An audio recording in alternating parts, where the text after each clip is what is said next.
겨울 하면 뭐가 생각나시나요? 저는 눈이 가장 먼저 생각납니다. 눈은 희고 반짝입니다. 입자가 곱고 부드럽죠.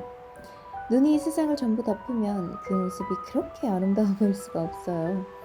미세하게 반짝이는 그 눈, 아주 좋아합니다. 오늘 제가 가져온 책은 안데르센의 동화 눈의 여왕입니다. 겨울과도 잘 어울리는 책이라 선정해 보았지요. 안데르센은 덴마크 출신으로 우리 모두 그의 동화를 읽으며 자랐습니다. 그는 연극 배우가 되고 싶었지만 배우로서 성공하지는 못했습니다. 연극 배우로서의 실패를 경험한 그는 자살을 생각할 정도로 깊은 절망에 빠져 있었습니다. 하지만 그는 글쓰기의 재능을 발견하였고 라틴어 학교에 입학하여 문학을 배우기 시작했습니다. 그는 소설을 쓰기 시작했고 그의 소설은 모두 호평을 받았지만 현재에 와서는 그의 소설은 읽히지 않고 있죠. 그는 30살이 되어서 동화를 쓰기 시작했는데 당시에는 어린이를 속이는 글이나 쓴다고 욕을 많이 먹기도 했습니다.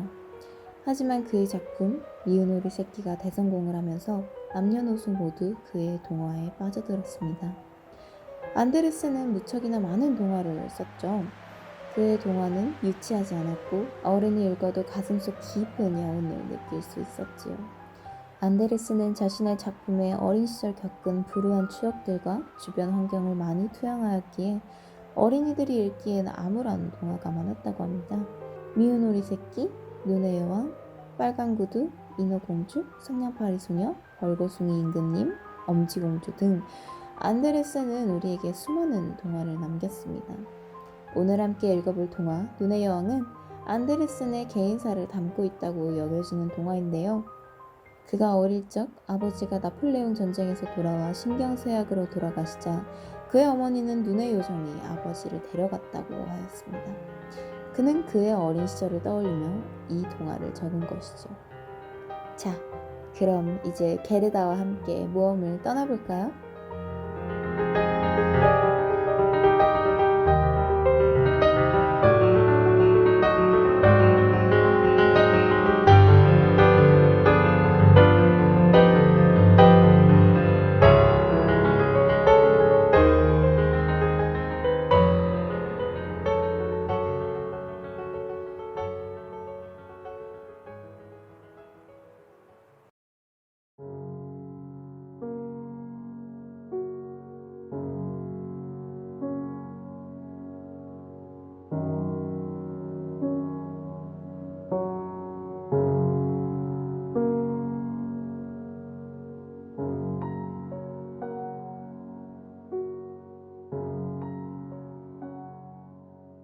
옛날 옛적에 사악한 요정이 있었습니다.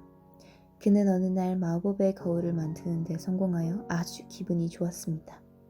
그 거울은 거울 속에 비춰지는 착하고 아름다운 모든 것들을 나쁘고 고약하게 보이게 하는 힘을 가졌기 때문입니다. 그 거울은 쓸모없는 것과 흉측한 것을 확대시키고 한층 더 추하게 보이도록 만들었습니다.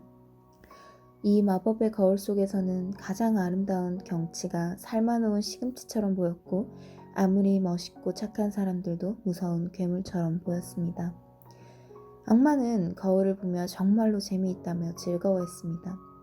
어떤 사람의 마음에 착한 생각이 스쳐가면 희죽거리는 모습으로 거울에 나타났습니다. 악마는 학교를 운영했는데 그의 학교에 다니는 꼬마 악마들은 모두 이 거울을 가지고 여기저기 뛰어다녔습니다. 그래서 결국 거울 속에서 일그러져 보이지 않는 나라나 사람은 없었습니다. 악마들은 하늘로 높이 날아 신에게까지 장난을 치고자 하였고 그들은 거울을 가지고 더욱더 높이 날아 올라갔습니다. 높이 올라갈수록 거울은 미끄러졌고 결국 거울이 격렬하게 흔들리더니 꼬마 악마들의 손에서 벗어나 땅으로 떨어졌습니다. 그리고 땅에서 수억 조각 이상으로 깨졌습니다. 깨진 마법의 거울 조각은 넓은 세상을 마음껏 날아다니며 이 세상을 악하게 만들었습니다. 사람의 눈에 들어가면 그 사람은 모든 것을 왜곡되어 보거나 사악한 것만 보았고 누군가의 가슴에 거울 조각이 박힌다면 심장이 꽁꽁 얼어 차가워져 버렸습니다. 깨진 거울 조각들은 원래의 거울이 가졌던 똑같은 성질과 힘을 가졌기 때문에 악마는 거울이 깨진 후 더 즐거워했습니다. 큰 도시에 사는 두 아이가 있었습니다. 그들은 약간 큰 정원을 가졌고 친남매처럼 서로를 좋아했습니다. 그들은 두 개의 다락방에서 살았는데 한 집의 지붕은 반대쪽의 지붕과 맞닿아 있었고 처마의 물바지는 지붕 맨 끝을 따라서 달려 있었습니다. 두 집에는 각각 작은 창문이 하나씩 있었습니다. 한쪽 집의 창문에서 반대쪽 집의 창문으로 가기 위해서는 물바지를 넘어가기만 하면 되었습니다. 두 아이의 부모들은 커다란 나무 상자를 가지고 있었고 거기에는 조리할 채소와 작은 장미나무가 심겨져 있었습니다. 장미가 멋지게 자라나면 아이들은 개선문 모양의 정원의 의자에 앉아 놀았습니다. 하지만 겨울이 오면 이런 즐거움은 끝이 났습니다. 자주 창문이 얼어붙었기 때문입니다. 남자아이의 이름은 카이이고 여자아이의 이름은 게르다였습니다. 여름에는 한 발짝만 건너뛰면 서로에게 다가갈 수 있었지만 겨울에는 긴 계단을 내려와 다시 긴 계단을 올라가야 했으며 거센 눈보라를 뚫고 가야 만날 수 있었습니다. 어느 날 카이의 늙은 할머니가 눈을 바라보며 말씀하셨습니다. 저렇게 떼를 지어다니는 것은 흰 벌들이다. 카이가 물었습니다. 흰 벌들 사이에도 여왕벌이 있나요? 할머니는 말씀하셨습니다. 그럼 눈의 여왕은 눈이 가장 많은 곳에서 떠돈단다. 그리고 그들 중에서도 가장 크단다. 수많은 여왕벌은 도시의 거리를 날아다니며 몰래 창문 안을 들여다본단다. 그러면 창문이 아주 멋지게 얼어붙어서 꽃처럼 보이기도 하는 거야. 두 아이들은 본 적이 있다고 대답했습니다. 아이들은 할머니의 말이 사실이라고 믿었습니다. 저녁 때 카이는 집으로 돌아와 창가에 있는 작은 구멍으로 밖을 내다보았습니다. 눈송이 몇 개가 떨어지고 있었고 가장 큰 눈송이 하나가 화분 테두리 끝에 앉아 있었습니다. 그 눈송이는 점점 더 커지더니 마침내 섬세하고 얇은 흰옷을 입은 젊은 여자처럼 변했습니다. 별과 같은 100만 개의 작은 눈송이로 만들어 가장 멋지고 하얀 망사로 된 옷을 입고 있었습니다. 그녀는 아주 아름답고 우아했습니다. 그녀는 눈부시게 반짝이는 얼음이었지만 분명히 살아있었습니다. 그녀는 카이에게 오라고 손짓을 했지만 카이는 겁이 나 창가에서 멀어졌습니다. 겨울이 지나 여름이 다시 오자 집의 꼭대기 지붕 위에는 그들만의 예쁜 정원이 다시 드러났습니다. 그해 여름에는 유난히 장미들이 아름답게 꽃을 피웠고 어린 게르다는 찬송가를 즐겨 불렀습니다. 카이 역시 그녀와 함께 불렀습니다. 계곡에 있는 장미가 아주 향긋한 꽃을 피우고 있네. 그리고 천사들이 그곳으로 내려오네. 아이들을 맞으러. 어느 날 카이와 게르다는 동물과 새들로 가득 찬 그림책을 보고 있었습니다. 교회의 종탑이 5시를 알리는 그때 갑자기 카이가 비명을 질렀습니다. 아! 심장에 심한 통증이 느껴져. 그리고 지금 무언가가 내 눈으로도 들어갔어. 게르다는 팔로 카이의 목 주위를 감쌌고 카이는 눈을 깜빡였지만 아무것도 보이지 않았습니다. 카이의 눈 속에 들어간 것은 마법의 거울의 한 조각이었습니다. 좋고 훌륭한 것들을 나쁘고 흉측하게 만들고 사악한 것들은 더 사악하게 만들고 작은 결점도 크게 보이게 했습니다. 그 거울 조각은 눈뿐만 아니라 카이의 심장에도 떨어졌습니다. 카이의 심장은 곧 얼음처럼 차갑게 변하게 될 것이었습니다. 카이는 이렇게 말했습니다. 무엇 때문에 우는 거야? 참으로 추해 보인다. 난 아무 문제 없어. 저 장미는 벌레를 먹었네. 이 장미들은 아주 보기 흉해. 볼품없는 화분과 똑같아. 그러더니 카이는 발로 상자를 3개 걷어찼고 장미 2송이를 뽑았습니다. 게르다는 깜짝 놀랐고 카이는 놀란 게르다를 무서운 눈으로 노려보더니 그녀를 남겨두고 창문으로 서둘러 가버렸습니다. 그 후에도 카이는 게르다가 그림책을 가져올 때면 어린애들이나 보는 거라며 핀잔을 주었고 할머니가 이야기를 들려줄 때면 항상 끼어들면서 토를 달았습니다. 카이는 어른들을 흉내내기도 했는데 그의 행동은 사람들에게 불쾌감을 주었습니다. 눈송이가 여기저기 휘날리던 어느 겨울날 카이는 커다란 장갑을 끼고 그의 작은 썰매를 등에 지고 게르다를 혼자 남겨둔 채 광장에서 썰매를 탔습니다.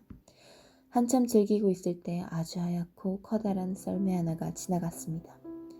썰매에는 털이 많은 하얀 모피 망토로 감싸져 있었고 머리에는 털이 많은 하얀 모피 모자를 쓴 누군가가 타고 있었습니다. 카이는 흥미를 느꼈고 그의 썰매를 재빨리 큰 썰매에 동염했습니다.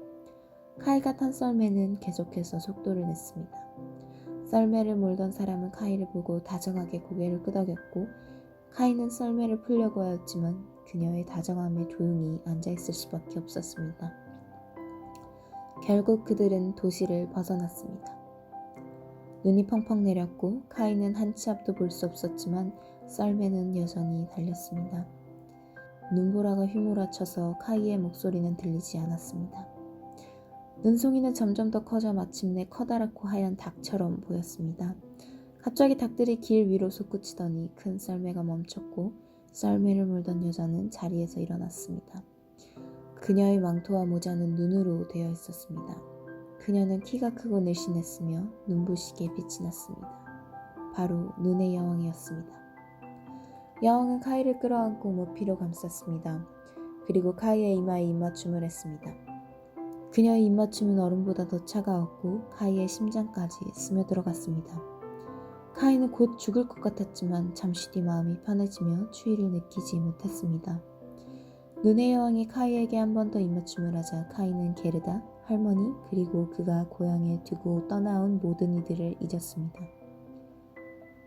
카이는 눈의 여왕에게 분수도 암산으로 계산할 수 있고 다른 나라의 면적과 그 나라의 인구를 알고 있다고 자랑했습니다. 눈의 여왕은 카이가 말하는 동안 미소를 지었습니다. 눈의 여왕과 카이는 검은 구름 위로 날아다녔습니다. 길고 긴 겨울밤 동안 카이는 달을 쳐다보았고 낮에는 여왕의 발치에서 잠을 잤습니다. 카이가 사라지자 게르다는 오랫동안 많은 눈물을 흘리며 슬퍼했습니다. 마침내 게르다는 카이가 강에 빠져 죽은 게 틀림없다고 생각했습니다. 게르다는 자고 있는 늙은 할머니에게 입맞춤을 하고 빨간 신발을 신고 혼자서 강으로 갔습니다. 강물아, 네가 나의 어린 소꿉친구를 데려간 게 사실이니? 네가 카이를 다시 나에게 돌려주면 나는 너에게 나의 빨간 신발을 선물로 줄게. 바람 물결은 끄덕이는 것 같이 보였고 게르다는 빨간 신발을 벗어 던졌습니다. 잔물결은 신발을 즉시 무트로 옮겼습니다. 강은 카이를 데려가지 않았기 때문에 신발을 가질 수 없었습니다. 게르다는 신발을 충분히 깊이 던지지 못했다고 생각하여 배에 올라탔습니다. 끈이 느슨하게 묶여 있었기 때문에 배는 서서히 강가에서 떠내려가기 시작했습니다. 이미 강기슭에서 1m 이상 떠내려왔고 어린 게르다는 울음을 터뜨렸습니다. 하지만 계속해서 빠르게 미끄러져 멀어지고 있었습니다. 강변은 아름다운 꽃들과 오래된 나무들, 양과 소가 있는 언덕이 어우러져 무척 아름다웠습니다. 게르다는 커다란 벚나무 정원을 보았고 빨갛고 파란 신기한 창문이 있는 작은 오두막이 있었습니다. 그 앞에는 2개의 목각병사가 보초를 서고 있었는데 게르다는 그들이 살아있다고 생각하여 소리쳤습니다. 그러자 한 노파가 구부러진 지팡이에 의지하면서 오두막에서 나왔습니다. 노파는 가장 멋진 꽃이 그려진 챙이 넓은 큰 모자를 쓰고 있었습니다. 게르다는 노파에게 그녀의 이야기를 들려주었습니다. 노파는 그녀의 이야기가 안타까웠지만 그녀를 보내고 싶진 않았습니다. 노파의 손길에 아름다워진 게르다는 점점 카이를 잊어갔습니다. 노파는 게르다가 장미를 보고 카이를 떠올릴까봐 그녀의 정원에 있던 모든 장미들을 없애버렸습니다. 하지만 노파는 자신의 모자에서 장미를 없애는 것을 잊었습니다. 게르다는 노파의 모자에 있던 장미를 보고 카이를 떠올리게 되었습니다. 아! 내가 얼마나 오랫동안 머물렀지? 난 카이를 찾을 생각이었는데. 게르다는 정원의 꽃들에게 카이를 봤는지 물어봤습니다. 지하세계에 있던 장미는 카이는 그곳에 없다고 말했습니다. 다른 여러 꽃들에게도 물어봤지만 꽃들은 자신들의 이야기를 들려줄 뿐이었습니다. 어린 게르다는 꽃들은 카이의 행방을 모른다는 것을 깨달았고 저 멀리 정원의 끝으로 달려가 대문의 빗장을 풀었습니다. 정원을 나가자 벌써 늦가을이라는 사실을 깨닫고 게르다는 카이를 찾기 위해 멀리 달렸습니다. 그녀의 상처난 발이 심하게 아프고 고통스러웠으며 날씨는 춥고 쌀쌀하기만 했습니다. 게르다는 다시 쉬어야만 했습니다. 그런데 그때 게르다의 반대쪽에서 커다란 까마귀가 흰 눈 위로 깡충깡충 뛰어왔습니다. 까마귀는 최대한 친절하게 인사를 했고 게르다는 까마귀에게 그녀의 이야기를 들려주었습니다. 그러자 까마귀는 공주와 함께 있는 자가 카이일 것이라고 말했고 한 공주의 이야기를 들려주었습니다. 한 왕국에 공주가 있었는데 그 공주는 비범할 정도로 영리했습니다. 공주는 왕위에 올랐지만 남편이 없었기에 슬퍼했습니다. 공주는 성을 무서워하지 않으며 재치 있는 남자를 남편으로 맞이할 것을 공표했습니다. 그러자 수많은 사람들이 성으로 몰렸습니다. 바로 사흘째 되는 날 마차도 없는 한 어린아이가 아주 당당하게 성으로 걸어왔습니다. 그의 눈은 게르다의 눈처럼 빛이 났고 아주 아름다운 긴 머리를 가졌지만 옷은 매우 초라했습니다. 이 이야기를 들은 게르다는 기뻐하며 분명 카이일 것이라고 말했습니다. 까마귀는 게르다를 성으로 데려가기로 했습니다. 성의 뒷문을 통해 공주의 방에 들어간 게르다는 카이의 이름을 부르며 침대에 누워있는 얼굴 가까이에 등불을 가져갔습니다. 하지만 그는 카이가 아니었습니다. 왕자와 공주는 게르다의 이야기를 듣고 그녀를 처벌하지 않기로 했습니다. 게르다가 마음에 드는 왕자와 공주는 그녀에게 같이 성에서 살자고 했지만 게르다는 카이를 찾으러 가야 한다고 했습니다. 게르다는 부츠와 털토시를 선물로 받았고 황금 마차를 탈 수 있었습니다. 마차는 횃불처럼 환하게 빛을 내며 어두운 숲 사이로 들어갔습니다. 그 빛이 어찌나 밝았던지 산적들의 눈을 부시게 했습니다. 산적들은 소리를 지르며 마차의 마부와 하인들, 시종들을 전부 죽이고 어린 게르다를 마차에서 끌어내렸습니다. 산적과 산적의 아내는 그녀를 잡아먹으려고 했지만 산적의 어린 딸은 그녀와 놀 것이라며 죽이지 말라고 했습니다. 게르다는 산적의 딸에게 자신의 모든 이야기를 들려주었고 산적의 딸은 그녀를 도와주기로 했습니다. 비둘기들은 카이를 보았다고 했고 순록은 자신이 그곳이 어딘지 안다며 눈을 반짝였습니다. 산적의 딸은 집에 아무도 없는 사이에 순록의 등에 게르다를 태워 내보내줬습니다. 순록은 재빨리 달려 라플란드에 도착했습니다. 게르다와 순록은 작은 오두막 앞에 멈췄습니다. 그 집은 거의 땅에 닿을 정도로 내려앉아 있었고 아주 초라했습니다. 그 집에는 할머니가 살았는데 아이들의 이야기를 들은 할머니는 눈의 여왕을 찾아가려면 더 멀리 가야 된다고 말했습니다. 눈의 여왕은 핀란드에서 여름을 보냈고 라플란드와는 150km나 떨어져 있었습니다. 할머니는 말린 대구 위에 편지를 써서 핀란드 여자에게 가져다 주라고 했습니다. 게르다는 다시 순록을 타고 핀란드로 갔습니다. 순록은 아주 빠르게 달렸습니다. 마침내 핀란드에 도착한 그들은 핀란드 여자가 사는 집의 굴뚝을 두드렸습니다.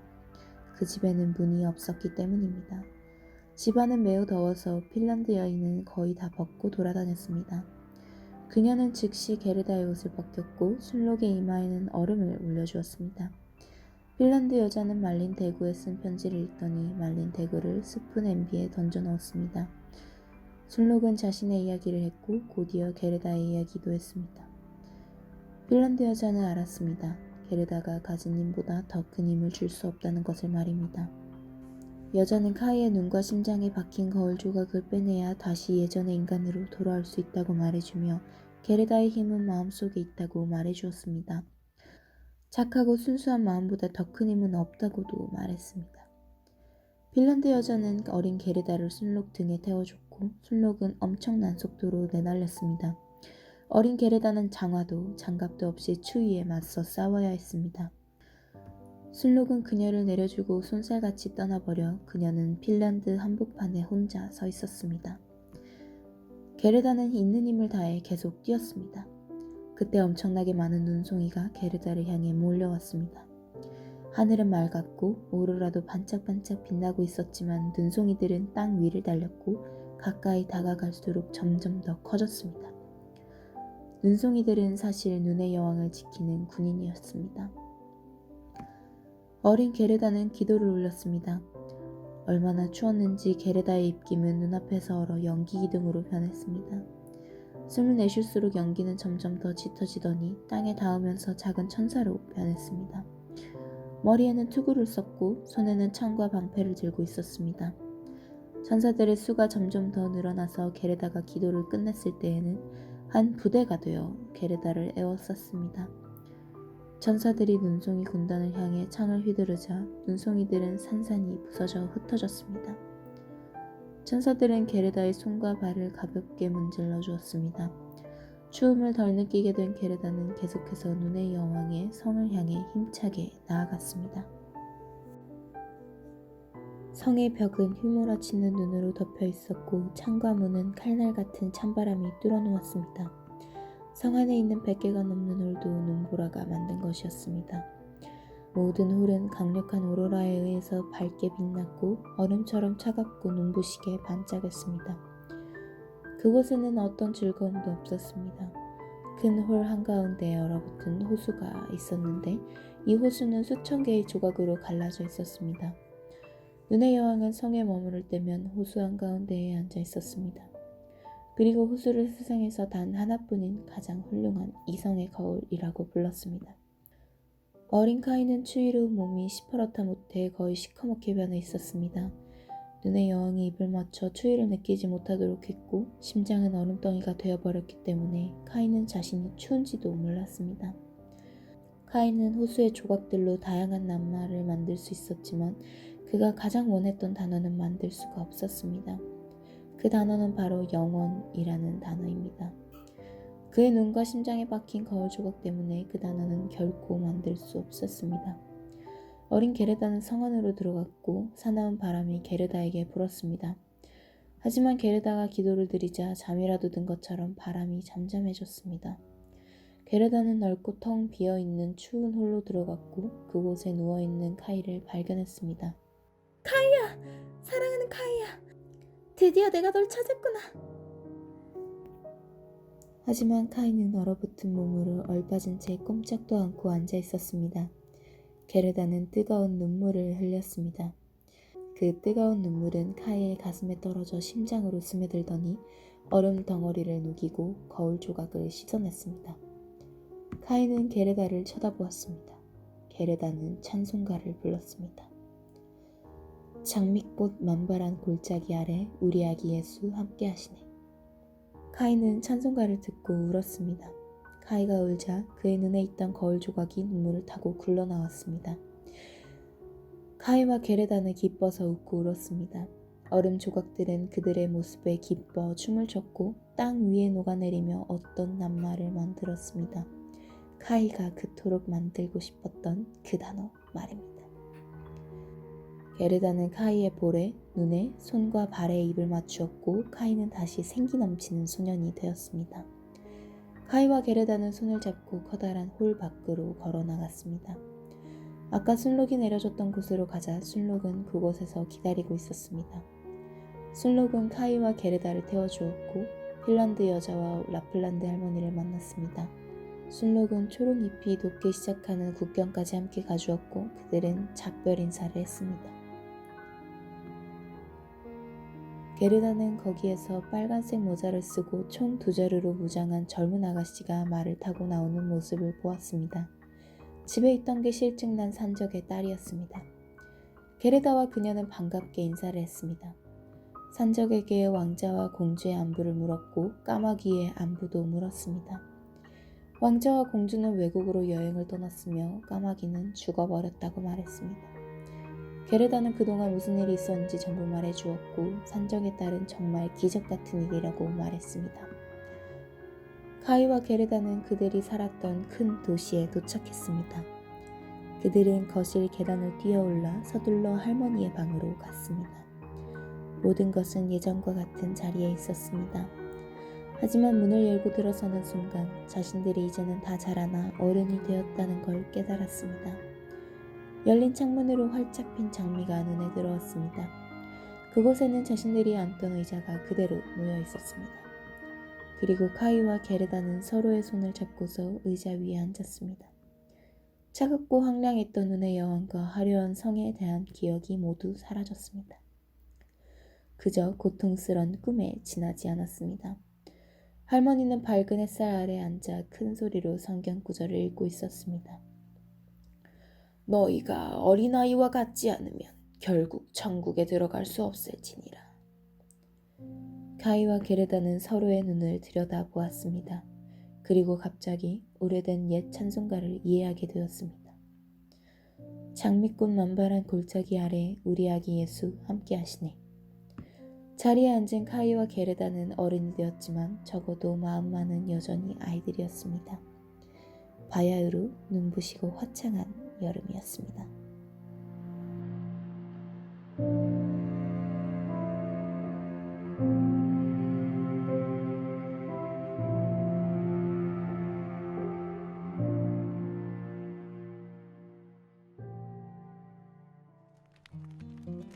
이렇게 눈의 여왕을 읽어보았습니다. 이 작품은 안데르센의 자전적 소설로 8일 만에 집필하였다고 합니다. 서사시처럼 펼쳐지는 전개와 상징적 표현이 잘 나타난 아주 깊이 있는 작품이지요. 이 작품은 간략히 말하면 게르다가 카이를 찾아 모험을 떠나는 내용입니다. 그 과정에서 계절과 장소가 여러 번 바뀌는데 안데르센은 이 동화에서 그런 부분들을 세세하게 묘사했습니다. 여러분도 이런 부분들을 주의 깊게 보면 책을 더 재미있게 읽으실 수 있습니다. 카이의 눈과 심장에 마법의 거울 조각이 박힌 후 카이는 변해버립니다. 그의 행동의 변화는 어른들 세계에 눈을 뜨면서 설렘과 두려움에 빠지는 혼란스러운 사춘기를 묘사했지요. 그는 어른이 되어갔지만 게르다는 여전히 아이로 남아있습니다. 결국 게르다의 순수함으로 변해버린 카이를 구해내죠. 또한 그들은 친남매 같은 사이입니다. 게르다는 카이를 사랑하는 그 마음 하나로 눈의 여왕의 성이라는 험난한 곳으로 카이를 구하러 갑니다. 게르다의 눈물로 카이의 가슴을 녹이기도 하죠. 얼음 조각들은 춤을 추며 녹아 영원이라는 글자를 만들어냅니다. 이 표현에서 안데르센은 사랑은 모든 것을 극복하며 이성과 지성에만 의지해 사는 삶은 초라하고 비참해지며 진실은 다름 아닌 마음속에 있다는 것을 보여준다고 하였습니다. 책의 진행 순서대로 제가 인상 깊게 읽었던 포인트들을 짚어보자면 우선 첫 번째 이야기에서 거울이 깨져 온 세상에 흩어진 부분이 나오죠. 우리가 살아가는 이 세상에도 어쩌면 사악한 악마의 장난이 가득하지 않을까 하는 생각을 하면서 읽었습니다. 조금만 둘러봐도 온 사방이 괴로움 투성이잖아요. 사악한 마법의 거울을 통해 보이는 그런 세상이죠. 우리의 눈에, 우리의 가슴에, 창문에, 안경에, 거울에 박힌 이 거울 조각 때문에 우린 스스로를 깎아내리고 남을 살아가지 못하고 있는 것이죠. 두 번째 포인트는 여섯 번째 이야기의 한 부분인데요. 핀란드 여자는 힘을 구하는 솔록에게 이렇게 말합니다. 나는 게르다가 이미 가지고 있는 힘보다 더 큰 힘을 줄 수 없어. 저 아이가 가지고 있는 힘이 얼마나 대단한지 모르겠니? 인간과 동물이 게르다를 얼마나 도와주고 싶어 하는지 보이지 않니? 게르다가 맨발로 세상을 헤쳐나온 걸 보라고. 하지만 게르다에게 이런 사실을 말해서는 안 돼. 게르다의 힘은 마음속에 있어. 착하고 순수한 마음에서 우러나오는 거야. 게르다 혼자 눈의 여왕을 찾아가 카이에게 박힌 거울 조각을 제거할 수 없다면 우리가 도와줄 수 있는 방법은 없어. 게르다는 다른 이에게 도움을 구하러 왔지만 카이를 구할 힘은 정작 본인에게 있었습니다. 게르다는 그 사실을 미처 알지 못했고 그녀가 그 성에 들어가서 카이를 구하고서야 깨닫게 되었지요. 이 부분을 통해 우린 우리에게도 얼마나 큰 잠재력이 있는지 깨달을 수 있습니다. 우리 안에 얼마나 큰 힘이 있는지 우린 알지 못합니다. 심지어 들여다보려고도 하지 않지요. 남과 나를 비교하며 내가 갖지 못한 것들의 시선을 자꾸 맞춥니다. 어린 게르다는 순수함이 그녀의 무기였지요. 우리에겐 이 마법의 거울 파편들로 가득한 험난한 세상을 살아갈 힘이 있습니다. 우리 내부에 그 힘은 존재합니다. 우리는 이 원석을 잘 다듬어 나갈 필요가 있는 것이지요. 마지막 포인트는 이 책의 마지막 부분입니다. 카이를 구한 게르다는 함께 그들이 살던 큰 도시로 돌아옵니다. 모든 것이 그대로였지만 그들은 어른이 되어 있었지요. 모험의 기억들은 모두 잊게 되었습니다. 그리고 할머니는 이런 성경 구절을 읽어주지요. 너희가 어린아이와 같지 않으면 결국 천국에 들어갈 수 없을지니라. 우리가 어릴 적 겪었던 일들을 우린 자라서 잊게 됩니다. 내가 순수했다는 사실을, 내가 사랑했다는 사실을 전부 잊어버립니다. 책에서는 할머니가 읽어준 성경 구절처럼 어린아이와 같은 마음이 무척 중요하다는 것을 강조합니다. 이 책 속의 아이들도 그들이 겪은 일들을 잊었습니다. 하지만 그들은 오래된 찬송가의 가사를 깨달았고 그들의 마음은 여전히 어린아이로 남아있었습니다. 사실 자라면서 사람은 카이의 모습과 비슷해집니다. 말하자면 딱딱해지고 비겁해지죠. 연약한 모습을 보이는 걸 두려워하고요. 쉽게 세상과 타협하고 그들의 신념을 굽힙니다. 부수적인 것들의 시선이 팔려 정작 중요한 것이 무엇인지를 제대로 보지 못하는 경우도 많습니다. 저 역시도 어느 날 뒤로 돌아보면 제가 했던 수많은 행동과 생각들이 후회되는 경우가 많이 있었습니다. 카이의 변한 모습이 나쁘다는 말을 하려는 게 아닙니다. 게르다의 순수함을 잃지 말라는 이야기를 하고 싶은 것이죠. 이 외에도 하나하나 짚지 못하고 넘어간 포인트들이 꽤 많습니다. 안데르슨의 동화 눈의 여왕을 읽어보시면서 여러분의 감상을 댓글로 공유해 주시면 좋겠습니다. 새해가 밝았습니다. 벌써 4일이지요. 2021년 새해는 어린아이의 마음으로 새롭게 시작하셨으면 좋겠습니다. 그리고 우리 안에 무한한 잠재력이 있다는 사실을 기억하세요. 여러분은 여러분이 생각하는 것보다 더 대단한 존재입니다. 올 한 해는 여러분 스스로를 조금 더 따스하게 바라보기를 바랄게요. 여러분, 고된 월요일 감당해내시느라 수고 많으셨습니다. 오늘 밤 행복한 꿈 꾸시길 바라요.